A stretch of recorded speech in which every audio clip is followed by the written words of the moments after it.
Have you ever felt like the whole world was turning its back on you, leaving you to walk alone in the dark? Have you ever wondered if God truly sees you, really knows you, amidst the billions of people in this world?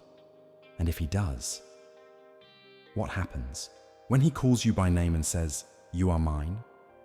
Isaiah 43 isn't just a passage, it's a divine proclamation straight from the mouth of God Himself. This isn't a quiet suggestion, it's a bold assurance. No matter what you face, no matter what the world tries to throw your way, His presence is with you. When God calls you, He doesn't call you just to survive. He calls you to walk in His presence, with boldness, with strength, with purpose. He declares, "I have called you by your name. You are mine." That's not up for debate. That's not a nice idea. That's a statement from the Almighty. Do you realize the weight of those words? The God who created the heavens and the earth, who shaped the seas and hung the stars in the sky, knows your name.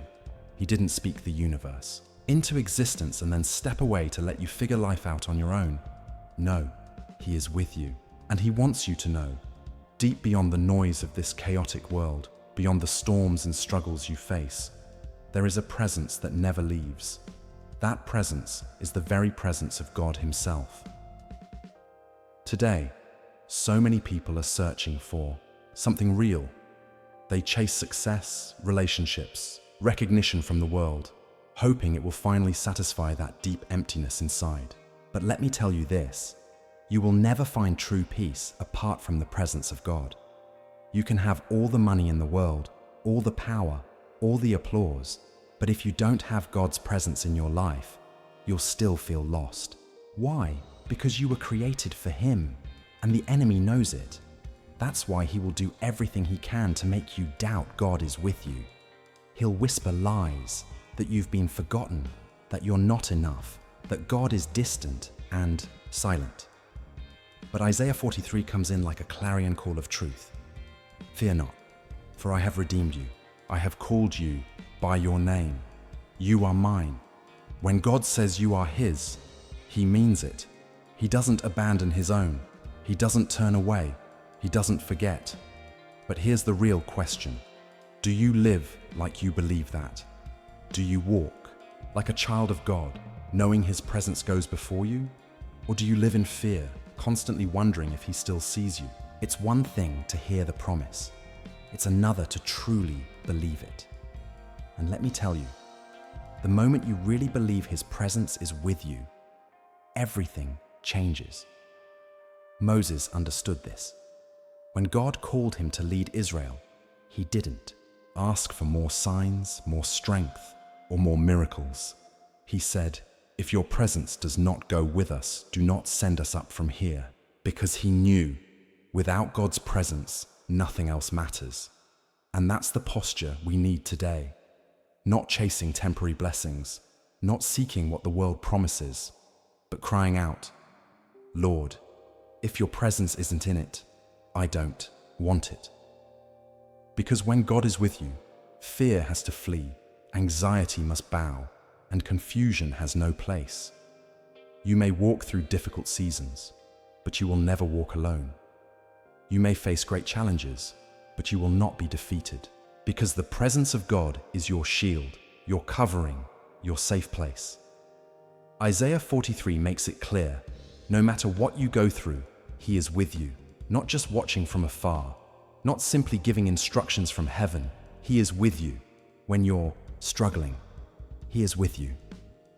When you feel forgotten, He is with you. When you don't even recognize yourself anymore, He is still with you. Always. And that is just the beginning. We just uncovered the life-changing truth that God is with you, right now, right where you are. But here's the question. What do you do with that truth? Even when you don't have all the answers. Even when everything around you feels uncertain, confusing, heavy. He is still there. When you pray, when you seek Him, when you call on His name, you're not just speaking into empty space. You're talking to the God who hears, the God who sees, the God who moves heaven and earth on behalf of his people.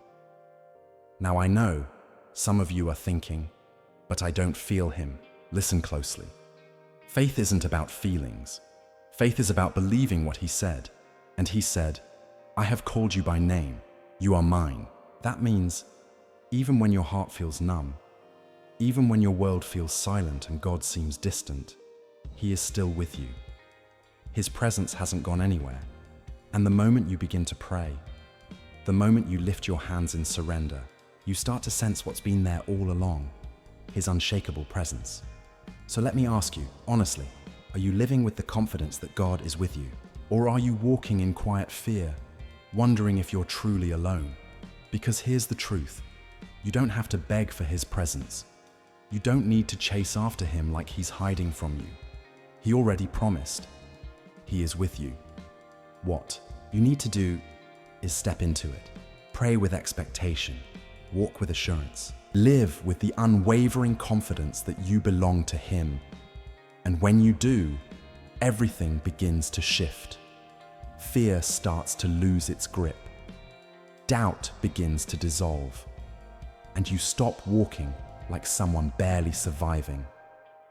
Instead, you walk like a child of the Most High God, secure, redeemed, and carried by his presence. Because let's be real, fear is a thief. It sneaks in quietly, whispering lies you didn't ask for. You're not enough. You're alone. You've gone too far. But listen carefully. Fear is not from God. Isaiah 43 tells us clearly, fear not, for I have redeemed you. That's not a soft suggestion. It's a command from the Almighty. You see, fear isn't just an emotion. It's a spiritual battle, and the enemy will use fear to try and keep you from stepping into everything God has prepared for you. He'll use it to make you question your worth, your calling, even your salvation. But here's what Scripture makes crystal clear. You do not have to live in fear because you have been redeemed. And redemption, it's not temporary. It's not conditional. It's not based on how you feel or what you've done. It's the unshakable truth that when God calls you his, nothing can separate you from him. Now, I may not know what battles you've faced. I don't know the nights you've cried yourself to sleep or the guilt you've been carrying. But I do know this. God's redemption is greater than your past. Some of you have been holding on to shame for far too long. You've believed the lie that your mistakes are too big, that your failures disqualify you, that after everything, God couldn't possibly still love you. But Isaiah 43 doesn't say, fear not unless you've messed up too many times. It doesn't say, fear not unless you failed beyond repair. No, it simply says, fear not, for I have redeemed you. That means your past doesn't define you. Your failures don't name you. And when God redeems something, he restores it. He doesn't pull you out of darkness just to leave you broken. He makes you new. He gives you a new name, a new identity, a new future. The world might try to remind you of your past, but God looks you in the eye and says, you are mine. Can you hear that today? You are his. That's why you don't have to fear. Because if you belong to God, what can the enemy do to you? If you belong to him, what can this world truly take from you? Some of you are exhausted from fighting battles you were never meant to fight alone. You're trying to prove yourself, trying to fix everything in your own strength, trying to control outcomes that only God can handle. But hear me clearly, redemption is God's work, not yours. That means you don't have to carry the weight anymore. You don't have to clean yourself up first. You don't have to earn his love. You already have it. And once you realize that, once you truly let that truth sink in, fear begins to lose its power. Because fear thrives in the absence of truth. And truth has just walked into the room. And now we're about to take it even deeper. Because in the next part, we're going to see what it really means to live redeemed, day by day, moment by moment. Are you ready? Earlier, we were reminded that redemption is God's work, not ours. He calls us his, and that truth alone silences fear. But now, let's talk about what happens when fear still tries to creep in, especially in the middle of life's chaos. Fear thrives in uncertainty. It asks relentless questions. What if God doesn't show up? What if I'm not enough? What if I fail again, just like last time? But faith responds with a quiet strength. I don't need to have all the answers. I just need to trust the one who does. You see, when you know you've been redeemed, truly know it deep in your bones, you stop living like a prisoner to fear. You stop running from your past. You stop hiding behind regret and shame. And instead, you start walking in the boldness of someone who has been saved, restored, and made new. There's something powerful, undeniably powerful, about a person who knows they are redeemed. They don't tremble under the weight of people's opinions. They don't let yesterday's mistakes chain them to the ground. They don't shrink back when life gets hard, because they understand, no matter what happens, they belong to God. And when you belong to God, you are never without hope. So let me ask you, are you living like someone who's been redeemed? Or are you still letting fear have a seat at your table? Because the truth is, you don't have to be afraid anymore. Not of your past, not of what the future might bring, not of people's judgment, not even of what tomorrow holds. Why? Because the one who redeemed you holds it all in his hands, and he's not letting you go. But if you ever doubt that, if you ever wonder whether he still sees you, whether he still loves you, whether he's still with you, remember this: fear not, for I have redeemed you. I have called you by name. You are mine. That's the voice of your Father. The voice of the one who paid the ultimate price to call you his. And when he calls you his, nothing can take that away. Life will test you. There will be days when the waters rise so high you feel like you're drowning. Moments when the fire burns so hot you wonder if you'll survive it. But listen, God never promised you wouldn't face deep waters. He never said you wouldn't walk through fire. What he did promise is this: when you pass through the waters, I will be with you. And when you pass through the rivers, they will not sweep over you. When you walk through the fire, you will not be burned. That's the promise of Isaiah 43. That's the assurance of God's presence. Some of you right now are in a season where the waves just keep coming. You barely catch your breath before the next storm crashes in. You're fighting silent battles that no one else sees, carrying burdens that feel far too heavy to bear, and the enemy wants you to believe a dangerous lie, that because you're struggling, God must have left you, that because you're in the fire, you've somehow been abandoned. But hear this: that is a lie. The presence of trials does not mean the absence of God. In fact, it means he's even closer, upholding you, strengthening you, making a way where there seems to be no way. Think about Shadrach, Meshach, and Abednego. They were thrown into the fire, not because they did something wrong, but because they refused to bow to the world. And when King Nebuchadnezzar looked into that furnace, what did he see? Not 3 men, but 4. A 4th man walking with them, untouched by the flames. God didn't stop them from entering the fire. He didn't pull them out beforehand. He walked in it with them. And because of that, they came out without even the smell of smoke on them. That's the kind of God you serve. Not just the God of the mountaintops, but the God of the valleys, the storms, the fire. He's not just there when things are going well. He walks with you through the hardest, darkest, most painful moments of your life.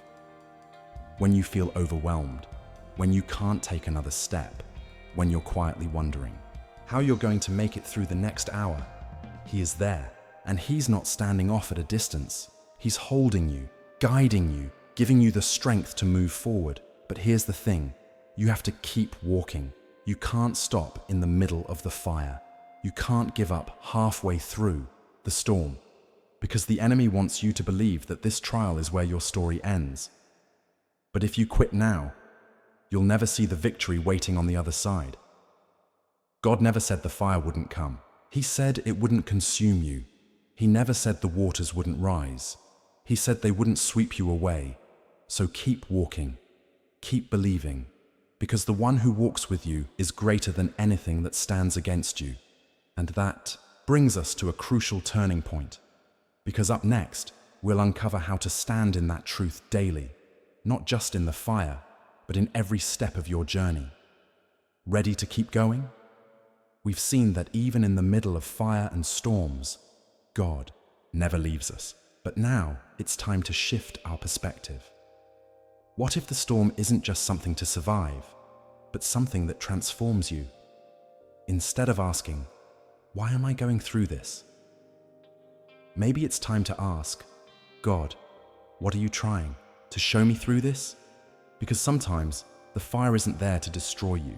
It's there to refine you, to burn away what's holding you back, to reveal a strength inside you that you didn't even know you had. Sometimes the deep waters aren't there to drown you. They're there to teach you how to trust Him in ways you never have before. And when you come out on the other side, you won't just survive it. You'll be different.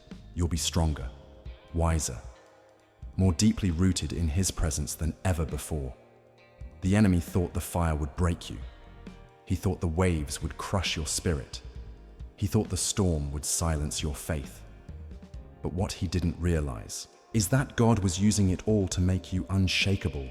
Through every hardship, every unanswered prayer, every tear, you are being shaped, not into someone fragile, but into someone whose faith is no longer tied to circumstances, but anchored in the unmovable, unchanging presence of the living God.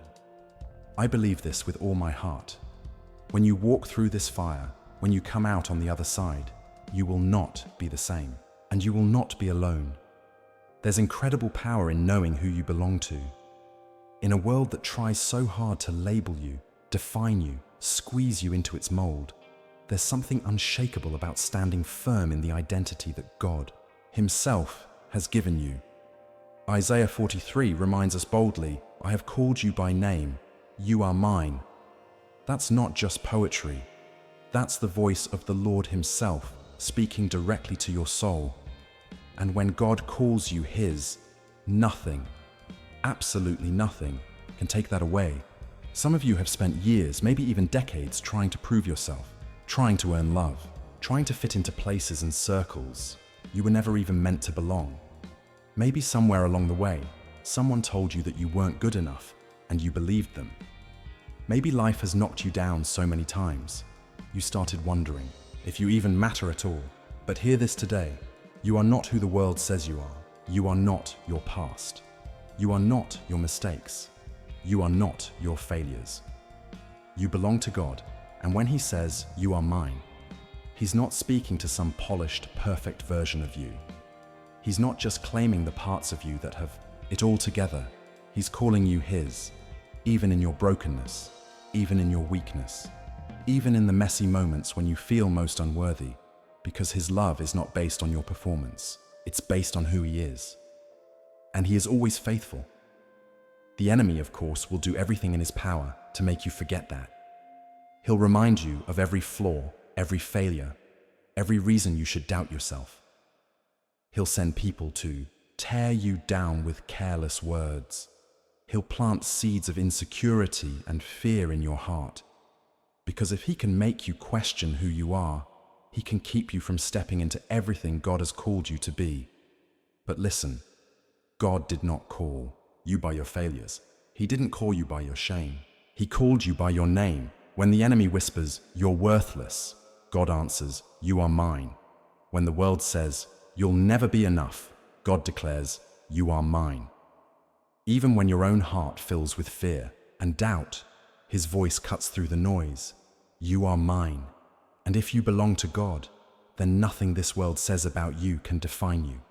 Not rejection, not failure, not the opinions of others. Your worth does not come from how many people like you. It doesn't come from what you achieve or what you have. It comes from the one who formed you, who redeemed you, who called you His own. And do you know what that means? It means you don't have to live your life chasing the approval of people. You don't have to strive, perform, or prove yourself to be worthy. You can walk with boldness, not because of who you are, but because of whose you are. Some of you have been living like you are unwanted, forgotten, like you have no place and no purpose. But today, God is speaking over you again. You are mine. You don't have to search for identity in things that can never satisfy. You don't have to let old wounds dictate your future. You don't have to let the voices of fear drown out the truth of God's love. Because when God calls you His, He's not making a temporary claim. He's not saying, "You're mine until you mess up again," or "You're mine until life gets hard." No, He's saying, "You are mine forever." That is the kind of love He has for you. A love that never wavers, a love that never fades, a love that holds you securely in the palm of His mighty hand. And now, as we move forward, it's time to discover how living in that unshakable identity changes everything about how you face life, challenges, and your future. Are you ready to step into it? We've just been reminded, you belong to God, and His love for you never wavers. Now, it's time to talk about how you stand firm in that truth, even when fear tries everything to pull you down. So stand firm. Stand in the truth that He has called you by name and you belong to Him. Walk in that confidence, no matter who doubts you, no matter what battles come against you, no matter how heavy life feels at times. Because fear is a thief. It doesn't just knock politely, it barges in, uninvited, trying to rob you of your peace, steal your joy, and lock you in chains that you were never meant to wear. Fear will whisper in the quiet places of your mind. You're not strong enough. You're not good enough. You're not worthy. But God's word declares something radically different. Isaiah 43 tells us, "Do not be afraid, for I am with you." That's not a maybe. That's not a wish. That's a promise. And it's the truth you have to hold on to with everything you've got. Because fear isn't just an emotion, it's a strategy. If the enemy can keep you afraid, he can keep you stuck. He can stop you from stepping into the full, vibrant life that God has called you to live. And let's be honest, some of you right now are facing battles that feel overwhelming. You feel the weight pressing down, night after night. You lie awake, staring into the darkness, wondering how it's all going to work out. You pray, but it feels like heaven is silent. And fear tries to convince you you're alone. You're powerless. This situation is bigger than you. But hear me, you are not alone.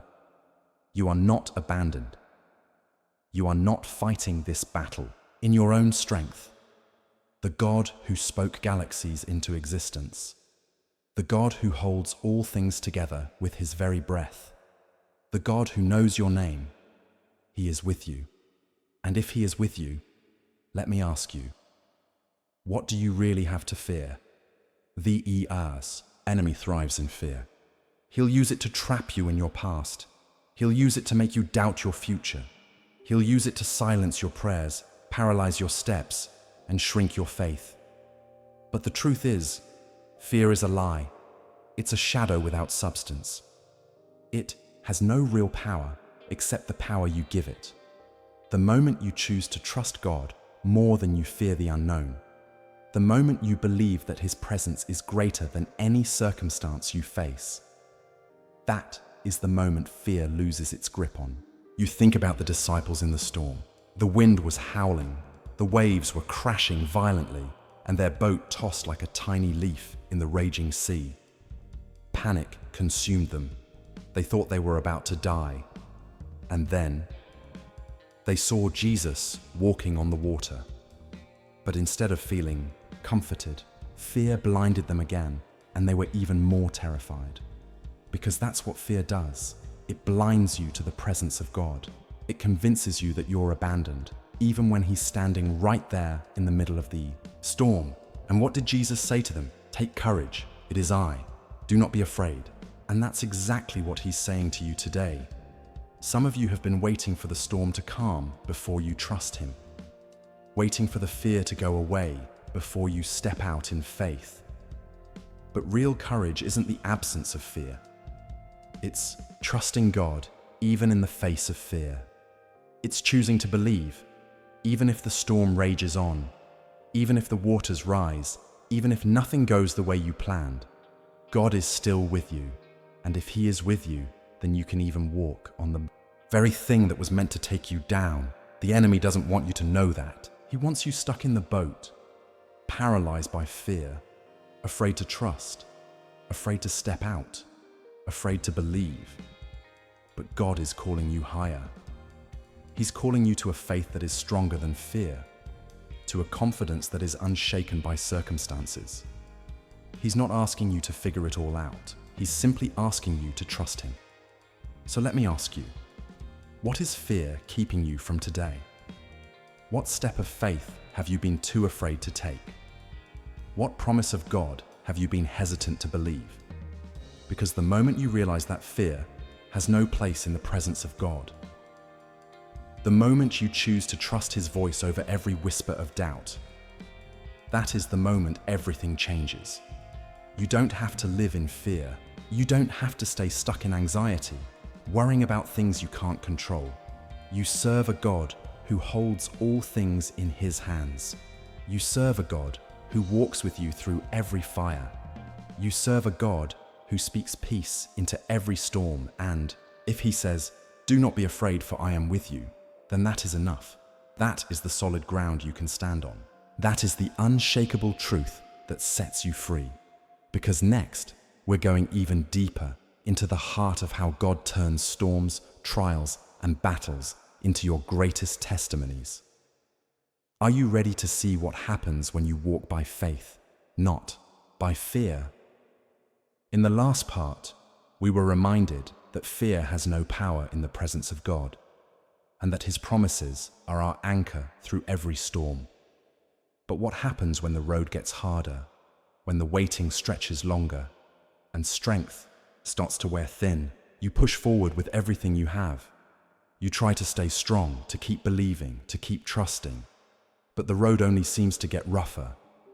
And in those moments, when weariness starts to settle deep in your bones, it's so easy to whisper to yourself, "God, where are you?" It's easy to think, maybe He's forgotten me. Maybe I've wandered too far. Maybe His promises don't apply to me anymore. But listen to me carefully. God does not abandon His own. He does not forget the ones He has called by name. And when He says, "I will make a way in the wilderness and rivers in the desert," He is not speaking in flowery poetry. He is declaring His authority over every seemingly impossible situation you face. Some of you right now, you feel like you're stuck in the wilderness, a dry, empty, barren place where nothing seems to move, nothing seems to grow. You've prayed, you've tried everything you know how to do, and yet still, nothing changes. But hear this, the wilderness is not your final destination. The desert is not where your story ends. Because the God you serve, He specializes in making a way where there is no way. He is the God who split the Red Sea in half. The God who brought water from a solid rock. The God who fed His people with manna from heaven every single day. He is not limited by what you can see. He is not bound by the conditions of this broken world. And just because you don't see a way out right now, doesn't mean He isn't already making one. Think about the Israelites. They stood trapped between the Red Sea and Pharaoh's army. From their view, it was hopeless. No way forward, no way to escape. But what did God say? "Be still and see the salvation of the Lord." And in that moment, He did the impossible. He made a way through the sea itself. That same God, the one who split the waters with a word, is with you today. That same God is making a way in your life, even if you can't see it yet. But here's something we often forget. God's way isn't always what we expect. Sometimes He parts the sea in front of you. Other times, He gives you the strength to walk straight through the storm. Sometimes He removes the obstacle. Other times, He calls you to climb over it, step by step, because His ways are higher than our ways. His thoughts, so far beyond what we can comprehend. And if you find yourself standing at a crossroads today, where the path ahead looks blurry and uncertain, don't let doubt win. Don't let fear dictate your next move. Just because you don't have all the answers right now doesn't mean God isn't working behind the scenes. The wilderness, hear me, is where faith is refined. The desert is where trust is tested and strengthened. When everything else is stripped away, when you have no choice but to lean fully into Him, that is when you see His power most clearly. That is when you know His presence most deeply. And when God says, "I am making a way," it means He's already gone ahead of you, preparing the road, clearing the obstacles, making a path where there was none before. Some of you have been praying hard for a breakthrough, and it feels like, ironically, the more you pray, the harder things get. The more you push, the more resistance you face. But listen closely. Sometimes the struggle is not a sign of God's absence. It's a sign that you are on the verge of something greater. If the enemy is fighting you this hard, it's because he knows. There's something powerful waiting for you on the other side of this season. So don't grow weary. Don't give up now. The God who promised to make a way in the wilderness is not a man that he should lie. His timing is perfect. His plan is sure. And if he said he will do it, he will do it. Keep walking. Keep believing. Keep trusting. Because even in the driest, dustiest places, even in the most impossible circumstances, he is making a way. In the next part, we're going to uncover exactly how to recognize God's hand at work, even when all you see around you looks barren and silent. Are you ready to keep walking forward in faith?